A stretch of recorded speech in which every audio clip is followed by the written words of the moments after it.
Hi, and welcome back to Dr. Lou's low carb diet. And again, what are we doing today?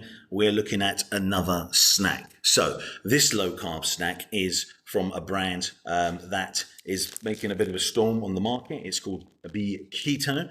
We've reviewed their crisps before, and now we have a lovely dark chocolate bar. Have a look there. Again, obviously, it's a little bit upside down, as you will, because of the camera angles, how it works. So there you go. So the main idea is we're going to go through this, have a look at the bar. Again, does feel like a premium product. So having a look at it, what do we have here? Well, we have the fact that it's a big ketone, keto friendly double chocolate snack bar. And the main idea is that obviously we're going to analyze how this tastes. We want to understand that obviously if it's good, and also does it affect our ketone production, and how are we going to be able to ensure, hair strand getting a bit carried away there. Looks like he doesn't want to sit down. But yeah, so the whole idea is we want to have a look at this and we want to understand if it's going to be suitable for a low carbohydrate diet.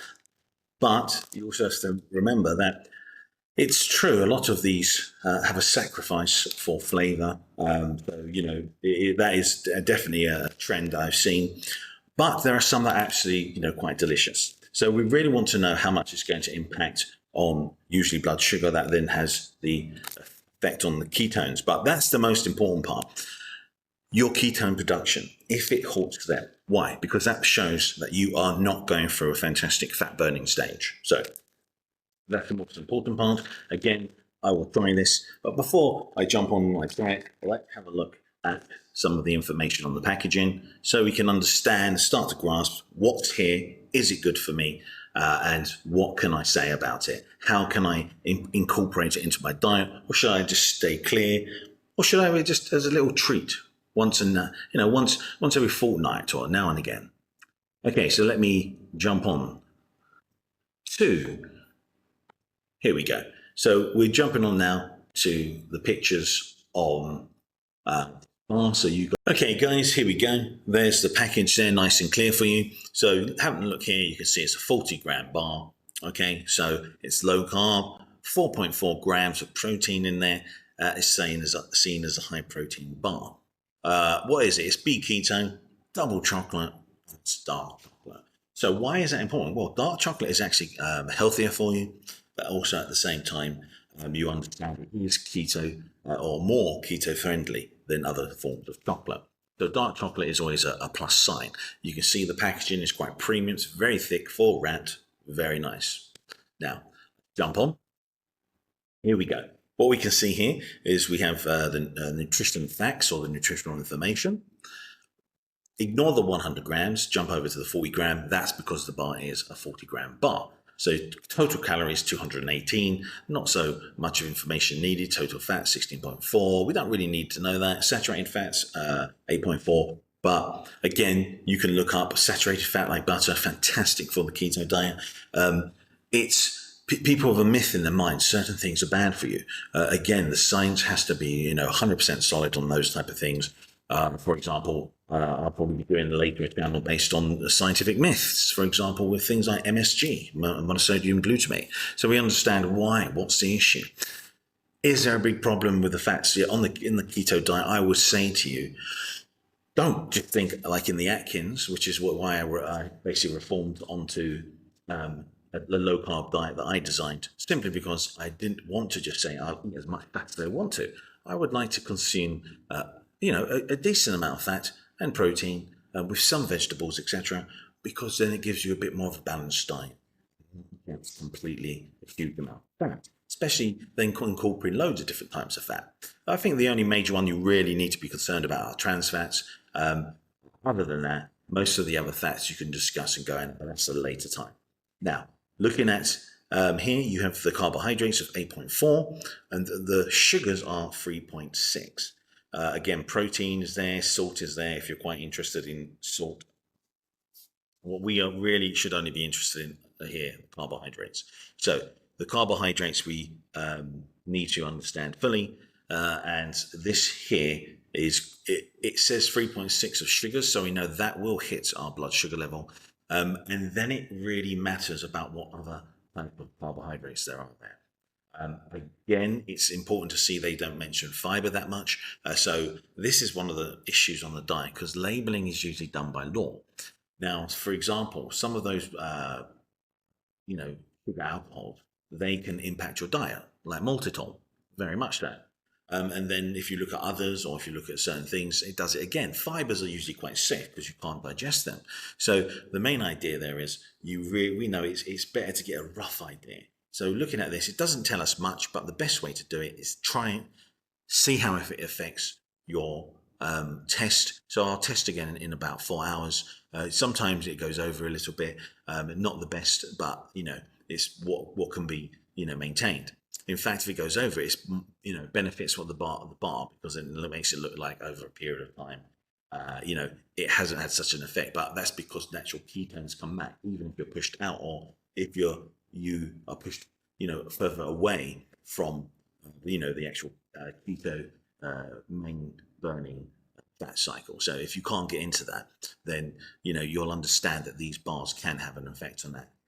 So that's why it's important to understand. If you go down this path of having snacks and these type of things, pick the one you're only used to and consume them infrequently. Why? As I said, it all comes down to those ketones. If you ain't burning that fat, baby, what's the point? So again, so that's the whole idea. So I'm going to quickly go through the ingredients, and then I'm going to taste test it, give it a score, then move on to consuming the whole bar, giving you the feedback of what happens in about 4 hours roughly. Maybe it could be a little bit more, 4 to 6 hours. But the whole idea is you'll get a rough idea if this is impacting on your ketone production. That's all you want to know. So here we go.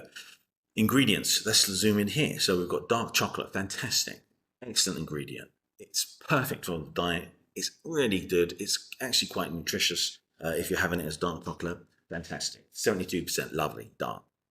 Sweetener, you've got cocoa butter, you've got soy lecithin, you've got natural vanilla extract for flavor, lovely, I love vanilla. Almond flour, inulin, and you have erythritol and whey protein isolate from milk, soy lecithin, cocoa acidity regulator, and potassium sorbate. So there are the ones there. What does this build up? It tells you the sweeteners. Now, one of those Quest bars I had, they contained the main sweetener there, and unfortunately, it did push me entirely out of the diet for keto production. It's not so bad as in saying it's totally destroyed your diet, because you're consuming always low carb food. What happens is it pushes you out, and you get a zero reading, and then it slowly, instantaneously starts to move back in again, right? But you don't want that. You want to stay. You want it on the like continuum sense, or spectrum. You want to have it going, okay, if I am here most times, that's fantastic. But if I eat that, it pushes me here, but I come back. And you don't want to go straight out and then come back, because it takes time. So you always want the efficiency of burning fat. So I wouldn't say there are any massive red flags here, but again, I want to see if erythritol sweetener is going to be an issue. Why? Because the Quest bar, which was heavily reliant on it, pushed me right out. And if I eat this and it pushes me out again, I think we're going to have to make a final judgment that avoid this sweetener. But we'll see anyway, because again, as I said, I'm going to try a few snacks. I always try them and continue to try them, even if they push me out, for you guys. So that way you don't have to push yourself out of the diet. Now, again, let's have a look at the bar. Taste test time. Always my favorite time. Premium package. Let's rip it open. As you can see, it's a foil wrapped, very thick, high quality packaging. Kudos or excellent, full mark for the producer of this bar. Let's have a sniff. Not too bad. I mean, it's not off-putting. Not really what you want to hear from a snack, but there's a small smell of dark chocolate, but there's something else, like a kind of plasticky smell. Anyway, so it looks like in this context it's blue. So if you have a look there, you can see there's the chocolate. It's slightly bloomed, so with the fats come to the surface of the chocolate. Totally healthy, no problem with that. It might affect minor taste issues. Did you know though, if you melt that down, if it's chocolate, just chocolate, and then let it re-solidify, it will be back to normal. So, whole idea here. Let me break off a bit here and have a taste. Break it apart. Oh, lots of tough bar. There you go. Have a look in there. There we go. So you can see it looks quite interesting. Definitely looks like that's the almond, I believe. But this is the important part. So the smell isn't as fantastic, but that's not the all important part. The flavour is. So let's give it a go.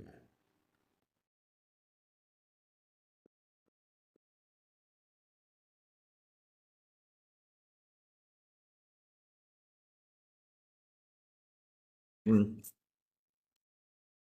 Let me come off. Right. Here we go. So it's a bit clearer for you guys. It's not up in the little corner. So initial flavour, not bad. That's all right. It's got a very crumbly texture. So when you bite it, it falls apart instantly. You can taste the almonds and definitely the dark chocolate.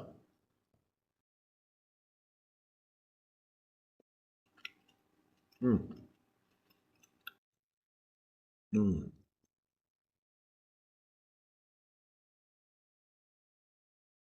Yeah, it's nice. It is like a slightly at the end, comes a little bit watery, but it definitely resembles chocolate and dark chocolate. And there's, a decent flavour. Not very strong, not fantastic, but decent. And if you're seeking some type of bite or feeling of that, I can eat chocolate, this would do the trick for sure.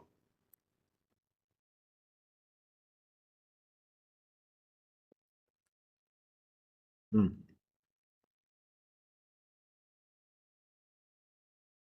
Mm.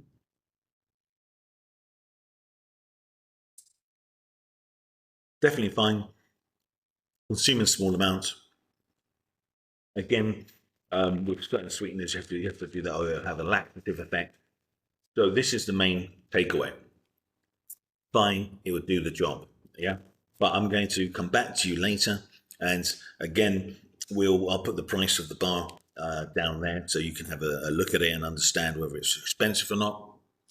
Um, yeah, definitely fine. Now I'm going to consume this with a nice cup of tea, and I'll come back to you in about 4 to 5 hours and tell you if it's pushed me out of ketosis, if I'm still in ketosis, and where in ketosis I am. So the more ketones in your urine, the better. Why? Because they're going to be present in your blood, and you're going to be breaking fat down very efficiently. Okay, guys, see you in a minute. Bye bye. Hi, I'm back, and I've just found out that the keto chocolate bar by Be Keto has not really affected the production of ketones. So again, it's actually showing as quite still moderate, large amounts of ketones. And so what I'm going to do, I'm going to share the screen as well, just briefly, so that way we can understand. Because always, look, you always like to make sure you have the piece of evidence there. Okay, so there you go. You can see it. That's the test urinalysis stick, and you can see quite clearly it changes color to what they call moderate to large ketone production. Now you can see quite easily that that is definitely within the range. To the naked eye, it appears a bit darker. So again, when you see it here, just remember, when you have any shiny surface, that's going to reflect like a mirror. When you have a matte surface, it'll basically scatter the light, so you don't get the same pure color coming back at you. So that's why if you have a shiny glossy thing, it will look very clearly different color when you take a picture of the one which is matte. Okay, so looking at this here, we understand that excellent. B Keto has given us something which seems to not affect ketone production too much. So all I can say is that seems like a decent one. Always, though, use your sticks to be able to test when you're on the diet. And that way, when you try something new, or if you eat a little bit more and you're wondering, hey, will this affect my diet? Or, whoa, I'm not losing weight anymore. Give it a test, and then it will give you an exact answer. Okay, so that's ketones. So that's it for now, and look forward to seeing you in another video. And so if you liked it, obviously click like and subscribe. Okay, so bye-bye for now.